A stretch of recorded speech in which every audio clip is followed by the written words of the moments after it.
Good afternoon, everyone. This is Dr. Bhupesh from Dr. BKM Institutes. And please subscribe our channel if you have not until now for the best OET videos.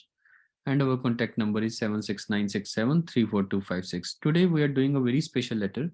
Again, these kind of letters can come in today's time because now OET has been ongoing since last 15 years. It has been 10 years I have been teaching OET. So obviously I'm looking at this modern test, the modern OET writings, they're making some changes. Means normal writing ki bajaye they are trying to do something different. So this letter is also one of those different letters. Visit letter भी है but at the same time इसमें बहुत कुछ सीखने को है. So let me start. सबसे पहले हमेशा when you will get your exam sheet always start it from behind. Last से शुरू करना है. तो लास्ट में आपको ये पता लग जाएगा लेटर किसको लिखना है. सबसे important part, to whom we are writing the letter. Using the information, write a letter to the director, aged care assessment team. So from this word, we should be able to realize कि आज का जो patient होने वाला है वो aged care है और उसका काम क्या है, असेसमेंट करना. तो हम एज्ड केयर असेसमेंट टीम को लेटर लिख रहे हैं, तो उसको कुछ असेस करना है. Explaining what types of assistance में बी रिक्वायर्ड, और पूछना है और पेशेंट का क्या पता लगाना है असेस करके कि कैसी असिस्टेंस चाहिए, कि पेशेंट को ऐसी क्या प्रॉब्लम है, असिस्टेंस चाहिए. तो प्लान ये है, रिक्वेस्ट होम विजिट. अब देखो साफ साफ पता लग रहा है कि कौन किससे रिक्वेस्ट कर रहे हैं. हम एज्ड केयर असेसमेंट टीम से, और वो कौन है, डायरेक्टर. तो हम डायरेक्टर को कह रहे हैं we are requesting a home visit by the aged care assessment team as soon as possible to fully assess their needs. जो भी उनकी नीड्स हैं उनको असेस करो. तो हम एज्ड केयर टीम को कह रहे हैं कि आप उनकी नीड्स को असेस करो and to arrange appropriate further assistance, और जो भी उनको असिस्टेंस चाहिए प्रोवाइड करो. बड़ा सिंपल लेटर हो गया. यानी क्या करना है एज्ड केयर असेसमेंट टीम ने, असेस, और असेस के अलावा क्या करना है, अरेंज करना है एज पर द नीड. दो कीवर्ड्स हैं आज के मेरे लेटर के, पर्पस के दो दो कीवर्ड्स हैं. तो अब आराम से चलते हैं और लेटर को पढ़ते हैं. सो ये एक तरह से विजिट्स भी दे रखी हैं, तो देखते हैं क्या क्या कंफ्यूजन है इसमें. तो जो आज की डेट होती है वो सबसे इंपॉर्टेंट होती है. जो लास्ट डेट होती है वही लेटर की टुडेज डेट होती है. So whenever you are attempting an OET letter, जो आज की डेट है टुडेज डेट है, जो लास्ट डेट है, यानी कि 19th ऑफ मार्च को आप लेटर लिख रहे हो. हेनरी पेशेंट का नाम होगा ऑब्वियसली. शावर कर दिया उसको, वुंड को ड्रेस कर दिया उसके, और वो आज की विजिट से ही पता लगता है जरूरत क्या है. असेस कर दिया है, आज भी वो अनबैलेंस्ड है और पूरा टाइम रेस्ट करता रहता है, और does not remember being showered yesterday. यानी उसकी जो माइंड की स्टेट है वो भी इतनी अच्छी नहीं है कि उसको याद ही नहीं है कल उसको शॉवर किया था. हाउस स्टिल डिसऑर्गेनाइज्ड, हाउस आज भी खराब है. वॉशिंग पाइल्ड अप है बाथरूम में, यानी डिशेज इकट्ठी हो रखी हैं, बर्तन इकट्ठे हो रखे हैं, हाउस पूरा डिसऑर्गेनाइज्ड है. डोरथी सेज, यानी हेनरी की wife Dorothy says, she would be lost without the help from neighbours who appear to be cooking meals for the couple. मतलब पूरे घर में कुछ भी नहीं कर पा रहे हैं. कंसर्न्स क्या है, कंसर्न ही तो पर्पस है. कंसर्न ही तो बताएगा कि प्रॉब्लम क्या है. प्रॉब्लम से ही तो प्रॉब्लम है, तो ही तो ये सॉल्यूशन है. तो प्रॉब्लम भी तो पर्पस ही है. Provided there are not complications with the wound healing, your role in providing nursing care ends when sutures are removed on 24th March. Sutures को 24th मार्च को रिमूव कर देंगे, यानी आज 19th है, तो 5 दिन के बाद आपकी सर्विसेज खत्म हो जाएंगी. You will stop your services अगर वुंड हीलिंग में कोई कॉम्प्लिकेशन नहीं आती है. प्रोवाइडेड का मतलब होता है इफ. प्रोवाइडेड का मतलब इफ होता है, प्लीज, जब ऐसे यूज होता है. If there are not complications with the wound healing, अगर वुंड हीलिंग के साथ कॉम्प्लिकेशन नहीं होती है तो आपका रोल 5 दिन के बाद खत्म हो जाएगा. लेकिन आपको लगता है कि जिम और डोरथी जो है, यानी हेनरी, ये नाम बदल रखे हैं पता नहीं क्यों, चलो पता लग जाएगा. जिम एंड डोरथी जो है उनको असेस करना चाहिए ऑन गोइंग असिस्टेंस के लिए. क्या असिस्टेंस चाहिए, उनको असेस करना चाहिए in managing the house, garden, shopping and cooking. तो मतलब ये जो लेटर है ना, आज का लेटर, यहीं से पता लगता है कि ये मेडिकल लेटर नहीं है. बेसिकली हो कह रहा है, this couple is staying in their house, they are unable to manage it, dishes are piled up, house is disorganized, things are not really very comfortable. So that is what is happening in this letter. तो ऐसे आपको letter को समझना है कि letter की demand क्या है. तो हम एज्ड केयर असेसमेंट टीम को कह रहे हैं कि आप जाओ और प्लीज ये देखो कि भाई इनको क्या क्या चाहिए। तो ये हमें सारा कुछ पता लग गया। और मेन पर्पस क्या है?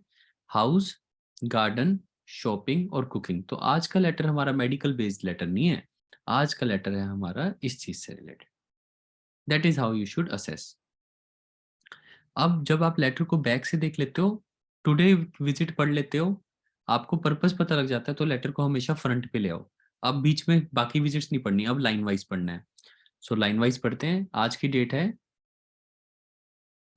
13th, ये गलत दे रखी है, सॉरी। तो इस डेट को छोड़ देते हैं, 19th है आज की डेट, क्योंकि ऐसा तो हो ही नहीं सकता कि पास्ट में लेटर हो।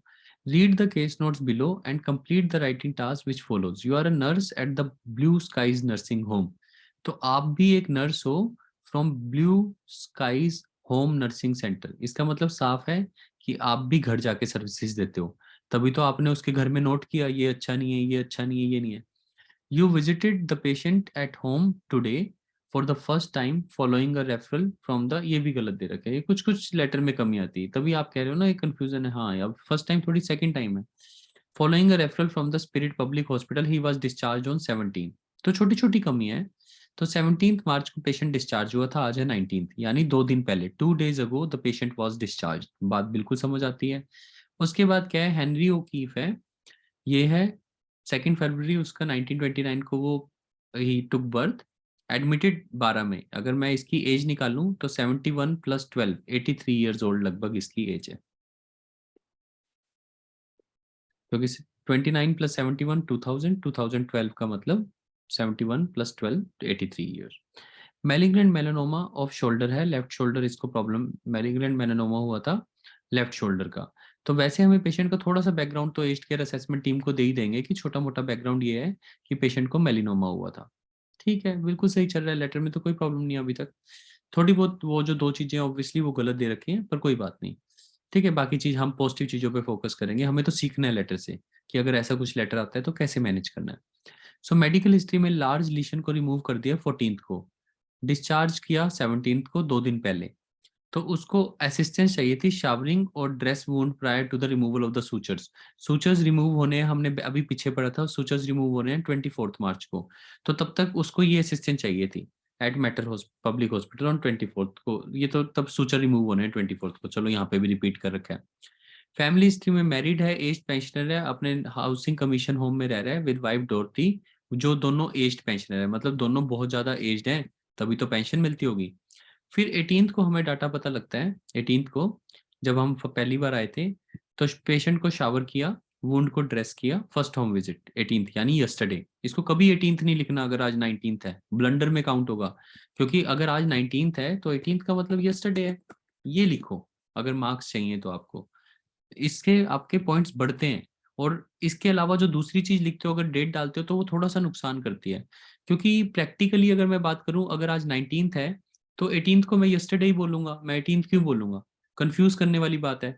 तो ऑन फर्स्ट यस्टरडे ऑन, यानी इस लाइन को अगर जब लिखना होगा तो मैं ऐसे लिखूंगा, yesterday.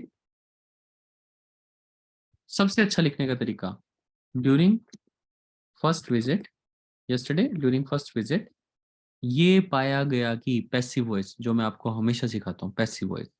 So during first visit, अभी तो चलो, the patient was showered and wound was dressed. ये ध्यान रखना है, पास्ट को हमेशा पास्ट में लिखना है। यानी इस लेटर में 2-3 चीजें सीखने की हैं। यहाँ पे जान के आपको प्रेजेंट दिया होगा, आपको पास्ट में कन्वर्ट करना है, ड्रेस्ड। अब देखो, नो साइन ऑफ इन्फेक्शन। अब जिन्होंने आपको घर पे सर्विस देने आना है, एज्ड केयर असेसमेंट टीम वालों ने, उनको इस मेडिकेशन से कोई मतलब नहीं है। So this is very important to understand data selection. क्योंकि उनको क्या काम करना है, अगेन लिख के देखते हैं क्या काम करना है। शॉपिंग, कुकिंग, हाउस, गार्डन, इन सबको असेस करना है ताकि उनकी नीड्स को समझ सकें और असिस्टेंस प्रोवाइड करनी है। हमारा टॉपिक तो ये है। तो ये मेडिकेशन, अब ये मेडिकल डाटा नहीं लिखना चाहिए ऐसे लेटर में। तो अब सब कुछ पास में चलते हुए, yesterday during the patient was showered and wound was dressed, his wife Dorothy was concerned about future and she told that, आपको ये पास करना पड़ेगा, एंड शी रिपोर्टेड, अच्छा वर्ड है, she reported that she would be 83 in August, and also told that Henry has को करना है had, सब कुछ पास्ट में चलाना है. Henry had not been himself since the surgery. वो खुद मतलब वो अपना जैसा नहीं है, पहले जैसा नहीं है. And he kept on forgetting things and she was finding it difficult to manage the house and garden. वो बार बार चीजों को भूल ही जा रहा है, कभी इधर रख देता है, कभी उधर रख देता है. और डोरथी 83 की हो गई, वो तो कह रही है मेरे से हाउस और गार्डन मैनेज ही नहीं हो रहा. फिर नेबर्स जो हैं वो हेल्प कर रहे हैं शॉपिंग के साथ. Kitchen and bathroom were disordered. Work यहाँ पे पैसिव वॉइस क्यों बनाया? क्योंकि वो डिसऑर्डर्ड थे. वैसे तो उन दोनों के द्वारा ही डिसऑर्डर्ड किए गए हैं, पर ये नॉर्मल भी है, वर डिसऑर्डर्ड.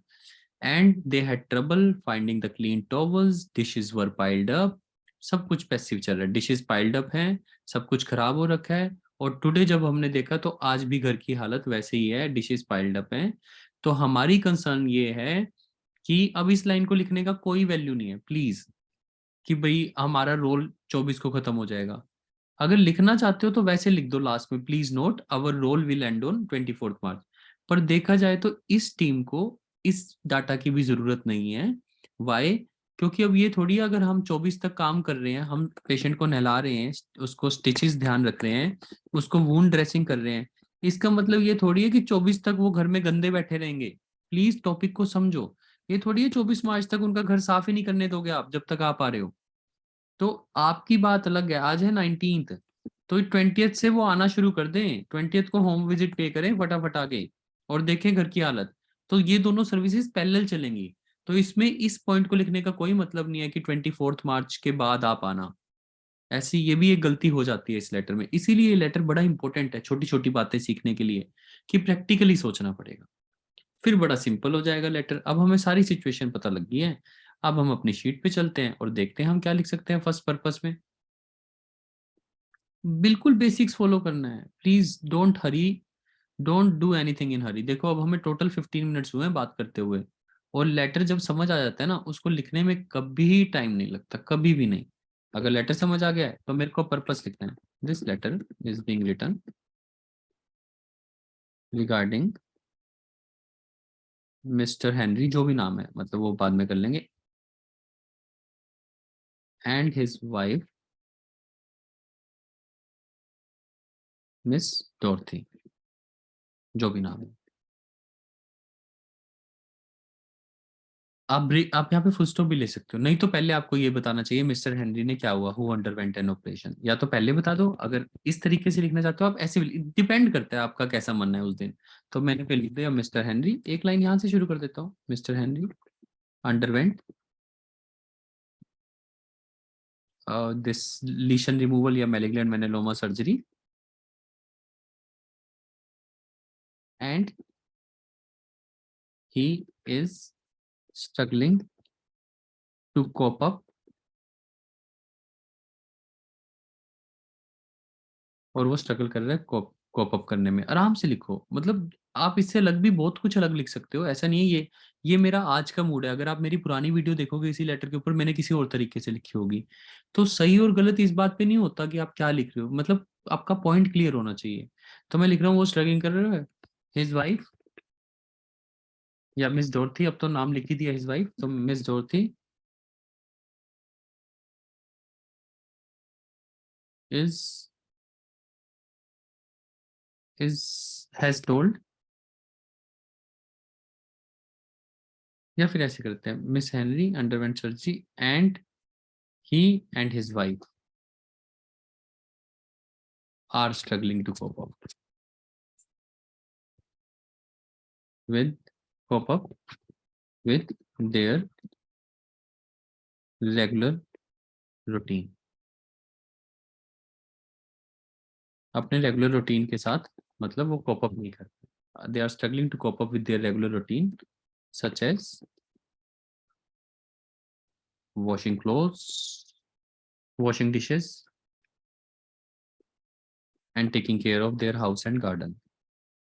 मतलब अगेन अलग अलग मूड होता है. जब आपकी नेचुरल इंग्लिश अच्छी है तो आप अलग अलग तरीके से लिखोगे, ऑब्वियसली अलग अलग, सब अलग अलग तरीके से लिखते हैं. इसीलिए आप सबके लेटर भी एक दूसरे से अलग होने चाहिए जनरली देखा जाए तो. पर पैटर्न की बात है पर्पस, कि mister Henry and his wife underwent operation and he and his wife, तो यहाँ पे एक कॉमा आएगा, and he and his wife are struggling to cope up with their regular routines such as this and taking care of the house and garden. Therefore, you are advised या requested to pay a home visit. अब हम letter लिख रहे हैं director को, तो यहाँ पे भी हम थोड़ा अच्छा कर सकते हैं, therefore your team is requested. Team singular हो गया, तो इसके भी मार्क्स मिलेंगे आपको। उसको पता लगता है एग्जामिनर को कि टीम लिखने में बंदे चाहे बहुत सारे हों लेकिन है तो सिंगुलर ही ना, टीम तो एक ही है। Your team is requested to pay a home visit and to assess the need their needs. अब थोड़ा सा और अच्छा लिखना चाहता हूँ, देयर असेस देयर नीड्स, या फिर ऐसे कर to assess the needs of couple, of the couple. Of the couple, couple word किस लिए होता है? दो जनों के लिए हमेशा, हस्बैंड वाइफ को कपल ही बोलते हैं। तो अब पढ़ के देखते हैं कहीं पे फ्लो तो नहीं खराब हो रहा, कहीं इस दा के कारण फ्लो तो नहीं खराब होता। वो कैसे पता लगेगा? Therefore your team is requested to pay home visit and to assess the needs of the couple, assess the needs of the couple and to provide assistance, और साथ साथ असिस्टेंस प्रोवाइड कर देना एज पर देयर नीड्स।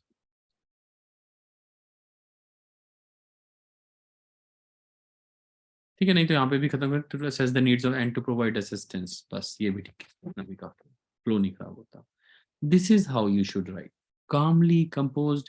अगर आप इसका कुछ भी अलग लिखना चाहते हो तो भी लिख सकते हो।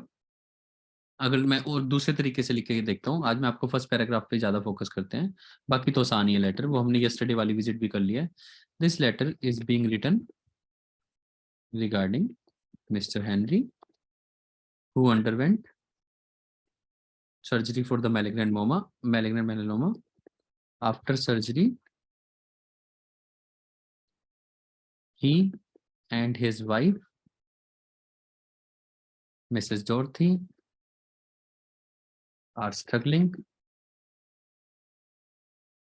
to carry on with their regular routine.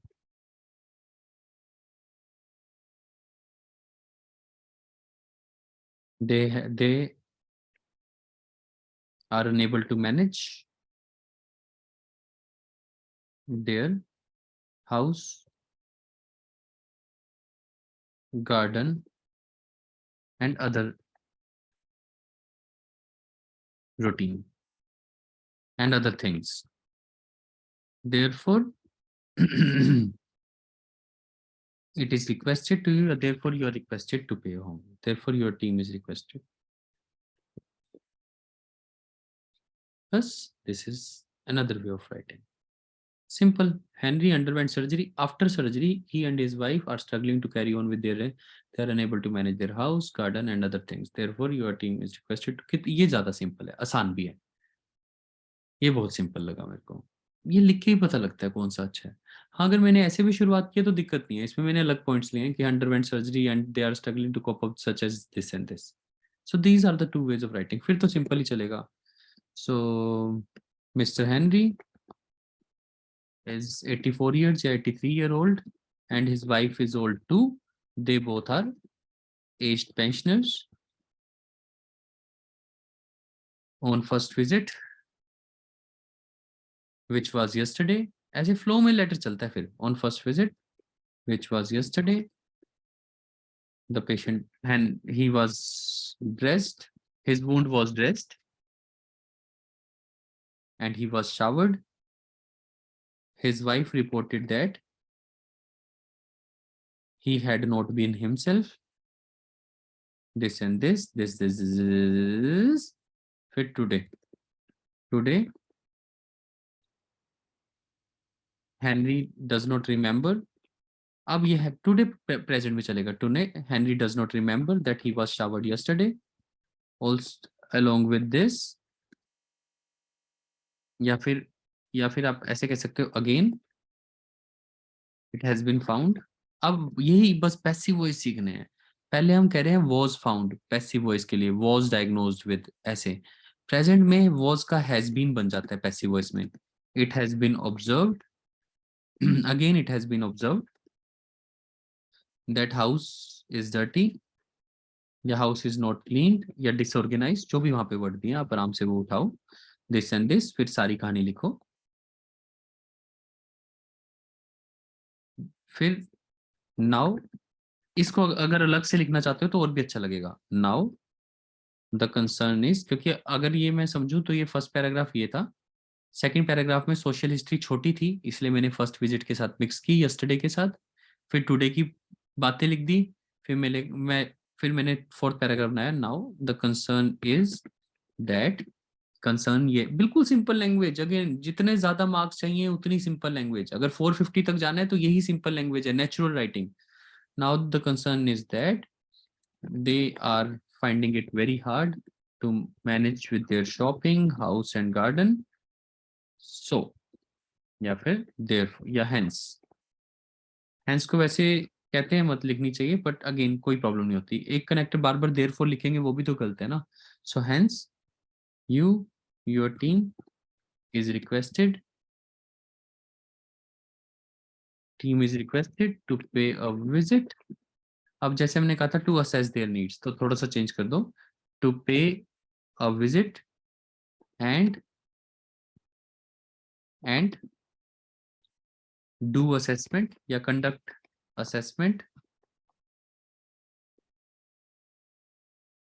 of their needs, या conduct assessment regarding their needs, and it would be greatly appreciated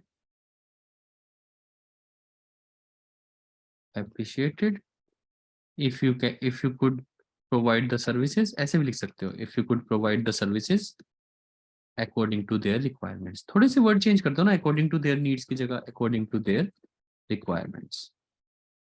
spelling is not my concern, लेकिन आपको कोई स्पेलिंग गलत नहीं करना है प्लीज. आप स्पेलिंग गलत करना अफोर्ड नहीं कर सकते. This is how we will write complete letter. Overall हमें अभी बात करते हुए 26 मिनट, जिसमें से हमने ये लेटर किया होगा 25 मिनट्स में. इतना टाइम लगता है ओईटी के लेटर में. बाकी 20 मिनट्स आपके हैं, जैसे मर्जी एंजॉय करो, उसको रिवाइज करो, माइंड को काम करो, ग्रामर की गलतियों को निकालो.